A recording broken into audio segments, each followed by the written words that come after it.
Yo, and welcome back to Tales of Arc. And if you're enjoying the video, make sure you like, subscribe, and leave a comment down below. But anyways, back to some Mabinogi.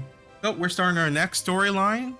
And with that, we gotta talk to Irwin, or however. I think it's Irwin. Maybe the A is silent. Why is my cape white? I think it's a glitch. A regal air befitting the ruler of the kingdom of Ilek encompassed her petite frame. Her snow white skin makes her bright purple eye seems to gleam all over with more lively determination. Aha, there you are, Ursula. You came rather sooner than I had expected, but all the better. As I wrote in my letter, I call upon you to ask your opinion on an interesting matter.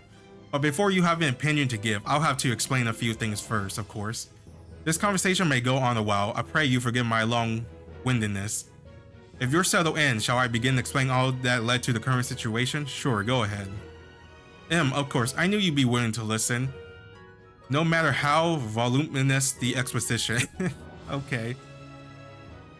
I'm sure you're quite used to it by now, but come, allow me to provide some much needed background. Irwin lightly clears her throat. As you know, our kingdom has of late endured several crises, both major and minor. You can say that again.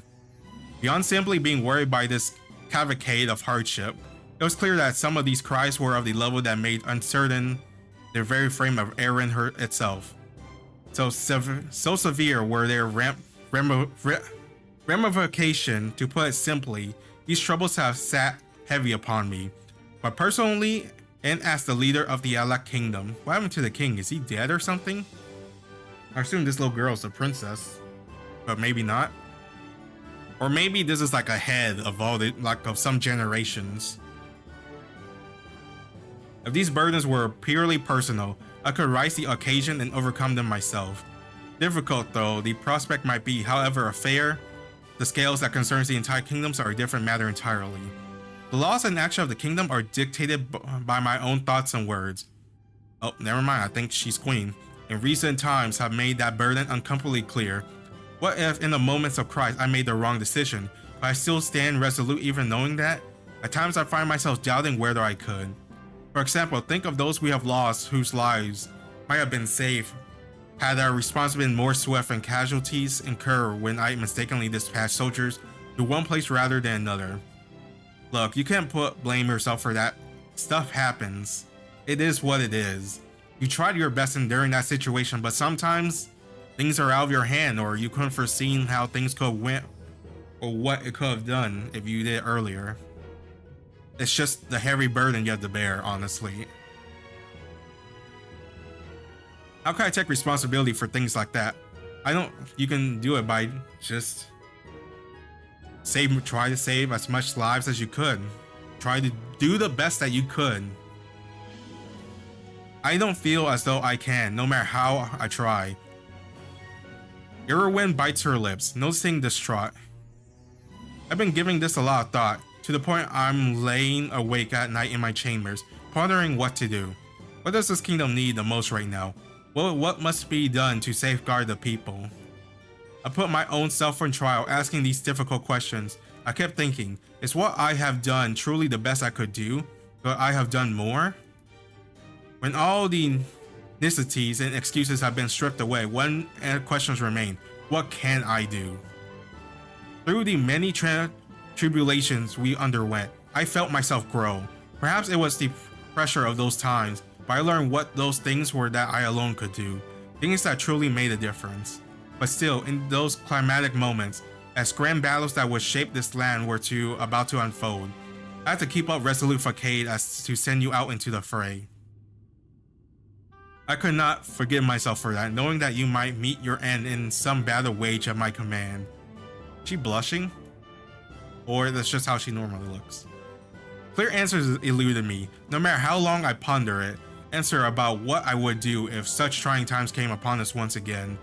Irwin averts her gaze from you for a moment, her emotion surprisingly raw and real. Then pulling together her composure, she slowly turns to face you. Well, I mean, you could assemble an elite an elite group of people to support me. Like, I don't have to do everything by myself. Like, sure, you could assign me, like, give me some apprentice or like have some people that will like that could like swiftly is expedite some moments, situations. That way I could act more swiftly during the situations. They're like, look, we already set everything up, we're good. These guys, they don't need your help right now. They're not as in danger as we thought. You should go over here quickly. They're more in danger. We need you there more, like a little network. Dude, that was really quite preamble, wasn't it? But now, with that foundation properly laid, we arrive at the main thrust of today's discussion. That is, as a queen, okay, she is queen, of the Alec Kingdom, I wish to begin a new project. Put simply, the goal of this project is ability development. I wish to help all the subjects of this kingdom harness whatever ability they may have and improve them.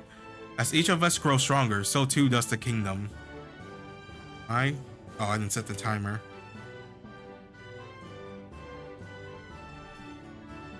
The objectives of this initiative are threefold. First, I wish to improve the entire kingdom's ability to respond to Christ. That's good.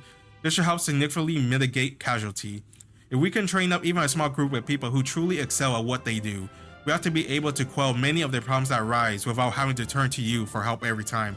Yes, that's what I was saying. Second, I wish to expand the Crown's authority. At a critical juncture when time is of essence, I don't have time to waste splitting hairs with other forces and factions. If this project proves successful, it will naturally expand the influence of the kingdom's regime, namely myself. This should have a secondary effect of lessening the dispute within the palace, allowing the monarch to address issues directly. The third objective is admittedly a personal desire, to lessen the burden that's too often falls upon you. To be treated as kingdom's sole survivor and defender when When danger hangs over our head and is truly a great burden, even though in your charity you have never given voice to such feeling. But burden it is, acknowledged or not, and so I wish to do all I could to lessen its weight upon you. Aw, thank you. Erwin is blushing now, her ears growing redder by the minute. That concludes my basic summary of what I hope to achieve. What do you think? Are you going to ask me to run it? Could you run by me? Sounds good to me. Sounds like it will lower both casualties and the amount of things you're responsible for. So it seems like a real win-win proposal. You give Erwin your most agreeable nod. I was gonna say it's my character mute, but he talked earlier to Kai. I'm glad to hear you approve. I was concerned that you might not think it would prove especially effective or reduce your burden. Though it seems now those fears were misplaced. I mean, any help is better than no help. I haven't heard your perspective now. My confidence is that this project can and will succeed has been renewed. I'll begin searching for someone capable of heading the initiative for soon. As I mentioned before, this project is something I came up with my own accord, so I don't want to be beholden to the outside influence. At the very least, it should make things less difficult, not more. My aim is to select promising new talent, someone freed of ties to any existing organization or authority.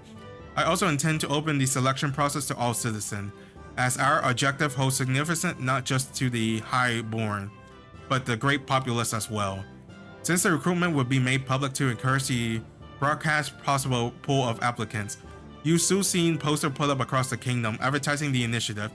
Any who come to a castle having seen the poster will be granted entry for the formal application process.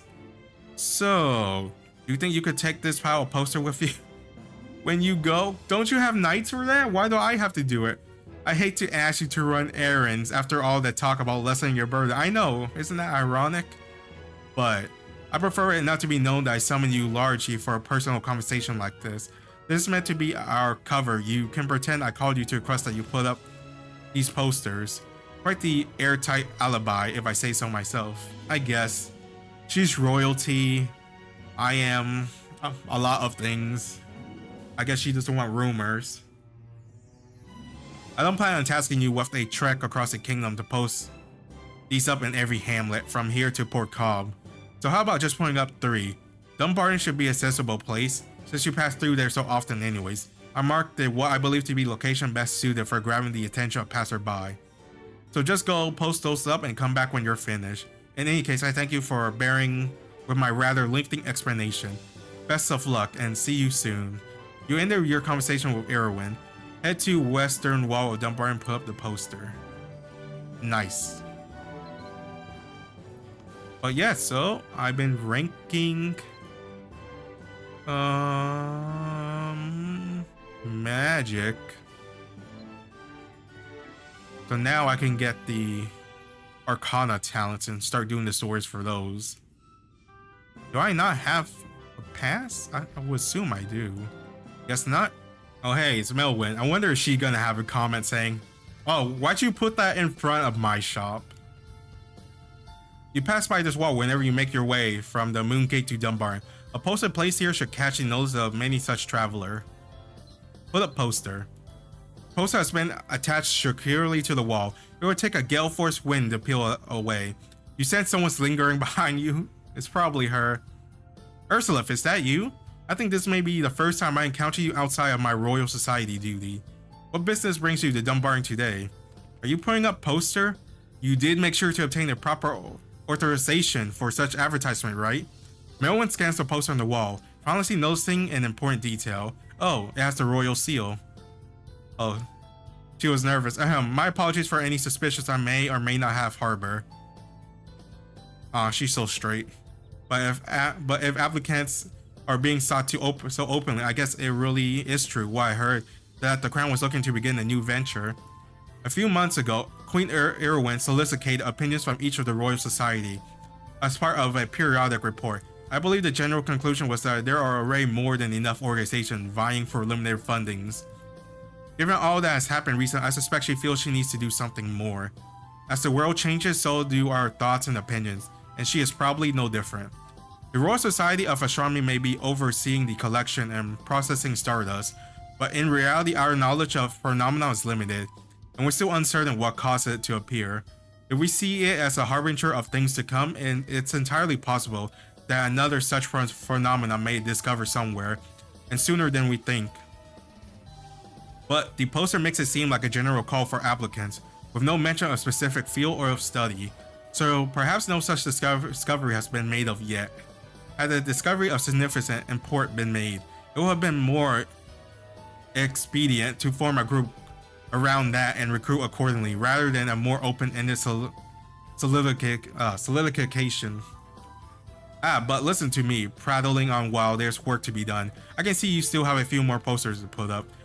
Far be it from me to hold you up while you have duties to perform. I wish you luck in your endeavor. And remember, you're always welcome to visit and make a contribution to Royal Society of Astronomy. You stand back and gaze at the poster you put up. It may not be fighting the forces of evil, but it's honest work. We'll place the next one on the side of Dumper's weapon shop. It's not much, but it's honest work, and it's nice to see Melwin again. I wonder if her stories continues, if you do society and rank it up. Nary's opinion, probably. This outer wall of the town weapon shop, you haven't gotten the consent of the property owner, so you're not sure where it's okay, but well, it does have a royal seal, and there is certainly plenty of space for a poster. It's like right next to the guy's window.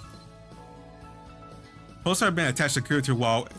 It would take a driving rain to loosen the extra strength pace you use. You sense someone lingering behind you. Hey now, what's this you're pacing on the side of my shop? Nary's eye narrows as she glares at you. Her gaze shifts to the poster as she reads it, and you see her expression soften. Huh, a royal decree, is it? Nothing for it, then. It stays up until the posting period is over or the pace gives out. You look just as busy as ever. Do they ever give you a chance to take a breather these days? You're far from the only busy one, though. A week or two ago, I had a young man come in and try to place an absurd order. He was asking for something that exists but no physical form. Can you believe it? You can't string a price tag on an intangible, you know. I told him there's no such thing, of course, and he just gave this big sigh, looking all forlorn. But then he decided to buy one of every kind of weapon I stock in the shop. Wild, isn't it? The fellow didn't look to have much coins on them either. Beast-wise, not enough to splash that kind of purchase. Wonder what he's got in mind for all those weapons. Though seeing that poster just now, I wonder if it has something to do with Her Majesty's new venture. Is the Queen looking to create a new kind of weapon? Heh, just as long as it's better than two axes connected with a bit of chain. I mean, that's pretty cool, honestly. Anyways, that's enough for me. I'll tell any customer to give a poster a look on their way. Don't worry, I won't take it down. Anyways, I'll see you around, Ursula. You stand back and gaze at the poster you put up. Hey, at least you got Nair's permission in the end. So it's all above board now. Go place the next one at the school entrance. Assuming this will be...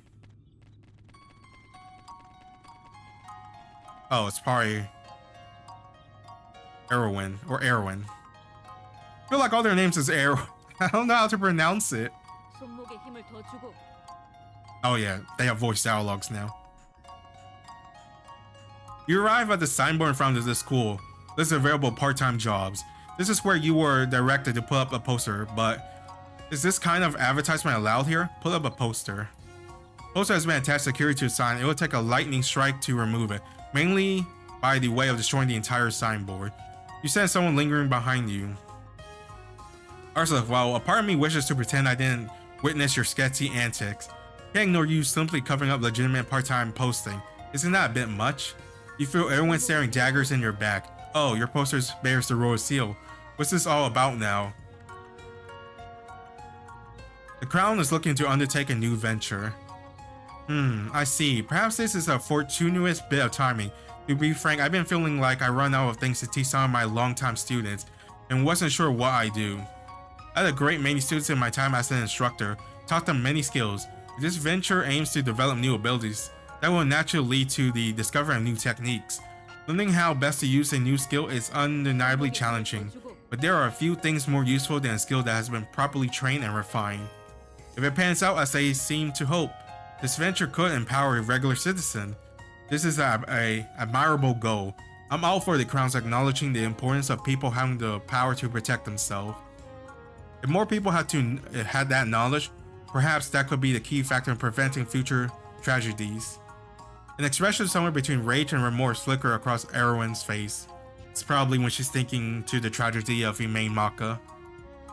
I'm afraid such topic takes me down a trail of unpleasant memories. That aside, this does appear to be a worthwhile endeavor, so I suppose I can overlook the poster. However, I like more the poster somewhere it would have great visibility. There's also issues that even if it aren't a lot of people seeking part-time jobs, you can't simply cover so many of those posting up.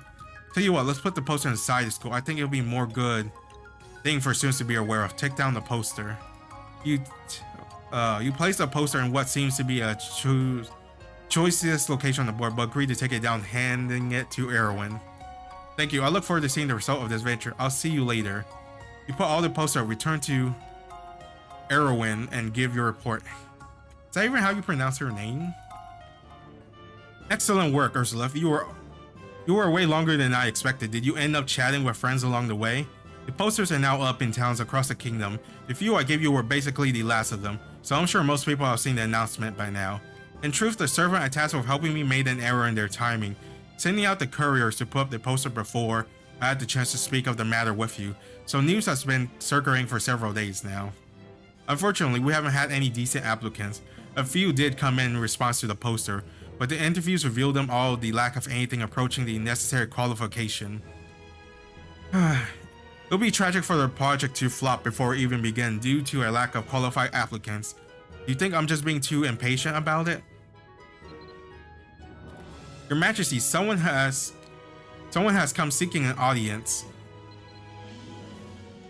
Stardo, how do you pronounce her name? Hold on. I feel bad about calling everyone Erwin. I think it is Erwin. Well, at least that's what this thing says. I'll just keep calling her that then. Who is it? A man. He says he's coming in response to the poster he saw. Grant him entry.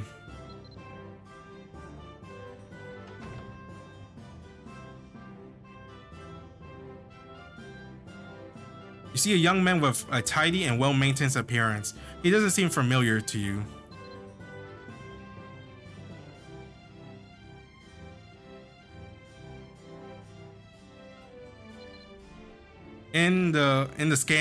In scanning the room, his eyes meet yours for a moment.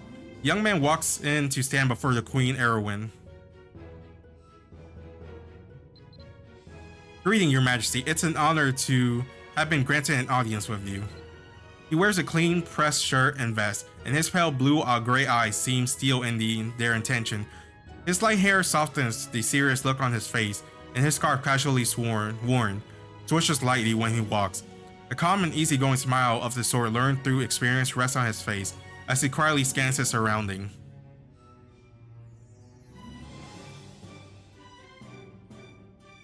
Well met. I am Erwin, Queen of Alak Kingdom. Who might you be? My name is... Alright, how do you pronounce his name? Leave. So, Layer? Like Layer? My name is Layer. I saw the poster that had been put up and decided to pay a visit. Time is valuable, so allow me to get right to the point. I'm here to take up leadership role in overseeing your majesty's new project. Erwin stares at the young man who introduces himself as Layer, then glances over to you. Ursula, if you are free to leave, this conversation may be too long and perhaps a bit dull for you. There's no need for you to stay in the interview. Actually, I would like to know more. Seems as though a long and serious conversation would take place between them. Well, perhaps more negotiation than conversation. Just as you were about to respond to Erwin. Wait, just a minute, please. Would you be willing to stay a bit longer, Malaysian? I have a name. At least Erwin calls me by my name. I have a favor to ask. You are the famous Malaysian, are you not? Then it's more than alright if you stay. In fact, I insist on it. Erwin glances over to see if that meets your approval. I'm not certain what relevance this has to Ursula, but very well. Tell us, then, why have you come? As I was about to get to that, you see, I want everyone in Erin to make use of Arcana I discover. Arcana? I must confess, I'm unfamiliar with the term. Would you care to enlighten us? Of course, I'll be glad to elaborate. First, let's start with the basics, shall we? Now, as you're no doubt aware, most residents of Erin tends to have at least one weapon or art they're skilled in the use of. One may excel in swordsmanship, another in spellcraft. Some have little taste for combat, but are prodigies with the tools of their chosen trade in hand. It's a normal course of things for people to follow a single path from birth. Malaysians accepted, of course. Layer tilts his head towards you as if confirmed that you're following him so far. You ponder. So basically saying everyone specializes in one, except for Malaysians, they dabble in multiple things. But he found a way for people to specialize in two things, or to mix the two things into one. So it's one of the two. Seems to be speaking of talents, and now that you consider it, most of the residents of Erin seems to just use one talent. Current research in the field suggests that this may be due to physical characteristics of the toothy Denon, but beyond the physical, there's also a psychological dimension to consider. After all, a limit perceived is as a limit in truth, and most never think beyond using any more than two talents, and that's if they're ambitious sort. As toothy Denon have normal mortal lifespan, unlike Malaysians, they tend to not have enough time or resource to achieve mastery of more than one discipline. Yes, I am all too aware of those limitations. They are part of the reason why it has been difficult to think of a way to help my people grow stronger. With all their demands, all that demands their time in their daily lives, it's difficult to ask them to learn something new, or to master some craft or concept that will make them more powerful. How can I ask more from those who are already giving each day all they have? But of course you would not bring this up without having a solution to present, yes? I would not be amused were I to discover you were simply doing so in jest. Perish the thought, Your Majesty. I'm here to offer you the solution to this problem, that being the Arcana I mentioned earlier. With the problem established, it's now time for me to explain what exactly is Arcana. At their most basic level, Arcana is technically Arcanum in the singularity. In singular, if you're given to nitpicking the details, are a symbol that will weave together skills and power of different types. Layer reaches into his pocket and pulls out a crinkled piece of paper with an image sketched onto it. Now please direct your attention to this paper I conveniently had in my pocket, which I will henceforth refer to as Figured 1. Through the use of the symbol shown in the figure, power unlike in nature can be combined, and this symbol is but one of many capable uniting the strength of martial and magical arts. The mixing of two different powers is not in and of itself some profoundly difficult endeavor. No, the difficulty lies in the fact that the lack of natural balance between the two may cause their respective energy to run wild when combined. That's where these symbols, the Arcana, come in. Utilizing the two power in tandem while focusing on symbol like the depicted in Figure 1 allows for the safe and stable use of combined disciplines without the risk of anything going out of control. So it's like a formula to use, a safe formula to use these two powers together without having any backfire. It's like a recipe. Indeed, one could say Arcana, Grow in all this is a fusion stabilizer of sort. Even I'll admit, it's a bit heady topic to wrap one's head around. Still, it may give the Malaysians something to reflect on, given their story prowess with all the manners of weapons, skills, and discipline. Actually, since I have you here, a question. When you were training different powers and skills, wasn't there something unique that came from that unharmony? Layer looks towards you expectantly, his expectation obviously high. You ponder. Perhaps this is somehow related to hidden talents. Oh yeah, those are a thing. I forgot they were a mix. Like Shock or Berserk, or you think back to how when you develop multiple talents, mastery of certain combination granted the pairing of a new name. I can see it in your eyes, Malaysian. You remember something, and I'm betting whatever it is you recall is that's what Arcana seeks to develop and codify. Wait. Hold up just a moment. I'm afraid I'm not understanding any of this. Are you suggesting that your Arcana system here involves combining the powers that are normally completely separate from each other? Irwin brings Layer's presentation grinding to a halt, flustered and obviously a bit confused. What evidence can you present that this is even possible? I can't very well allocate the Kingdom of Research to something that could just as well be Loda made of flim flam? Ah, of course. This is where I'll need to ask you, the Malaysian, for a favor. For you, it should be a simple matter. You have but to meditate upon the symbol here in Figure 1, and you will find yourself immediately able to utilize the power of Arcana. Would you so? Yeah, here goes nothing. Thank you for your gracious cooperation. I don't believe the reason I chose that is because there's like no downside to it, honestly. I don't believe it present any difficulties to a Malaysian, especially one as story as yourself.